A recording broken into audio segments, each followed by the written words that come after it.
नमस्कार, आपका स्वागत है ASTV 24 न्यूज नेटवर्क में। हम लाते हैं तेज, सटीक और निष्पक्ष समाचार हिंदी, इंग्लिश और बंगाली भाषा में। देश से लेकर दुनिया तक की हर बड़ी खबर अब इंडोफ्लेक्स व अन्य प्लेटफॉर्म पर लाइव। শীতলকুচি বাজার এলাকায় নির্বাচনী প্রচারকে কেন্দ্র করে তীব্র রাজনৈতিক উত্তেজনা।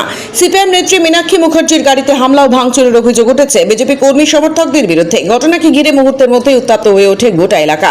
ঘটনাস্থলে উপস্থিত ছিলেন সিপিআইএমের নেতা অনন্ত রায়, অলোকেশ দাস সহ অন্যান্য জেলা ও স্থানীয় নেতৃত্ব। সিপিআইএমের অভিযোগ, পরিকল্পিতভাবে তাদের কনভয়ে হামলা চালিয়ে নির্বাচনী প্রচারে বাধা দেওয়ার চেষ্টা করা হচ্ছে। যদিও এই অভিযোগের বিষয়ে বিজেপির পক্ষ থেকে তাৎক্ষণিক কোনো প্রতিক্রিয়া পাওয়া যায়নি। পরিস্থিতি নিয়ন্ত্রণে এলাকায় মোতায়েন করা হচ্ছে পুলিশ। ঘটনাস্থল থেকে প্রতিটি গুরুত্বপূর্ণ মুহূর্তের এক্সক্লুসিভ দৃশ্য, নির্ভুল তথ্য এবং সর্বশেষ আপডেট নিয়ে আপনাদের সামনে হাজির রয়েছে ASTV 24। গাড়ি এখানেই দাঁড় করাবেন। এইটা হচ্ছে বিজেপি লাগাবো না, আগে আগে আগে অ্যারেস্ট হবে, তারপরে আমার অপরাধ কি? আমার অপরাধটা কি?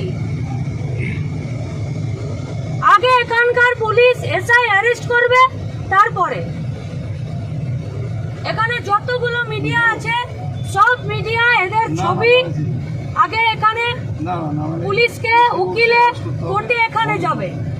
তুমি যদি এগুলো জানো ওখানে কি অপরাধ? রাস্তায় বেরোনো যাবে না? তুমি কেন পুলিশের গাড়ি সাইড দিলে? তুমি ফোন করে বলবো না সমস্যা আছে? ওদের কেন প্রেসটা দিলাম আমরা? গাড়ি এখানেই দাঁড়াবে, গাড়ি সরবে না। তুমি হাত দেখাও, বলবো যে কোনো সমস্যা আছে? এখানে যত পুলিশ আছে সব পুলিশ সাসপেন্ড হবে। পুলিশ এখানে দাঁড়িয়ে থাকবে আর এখানে যার যা খুশি চলবে।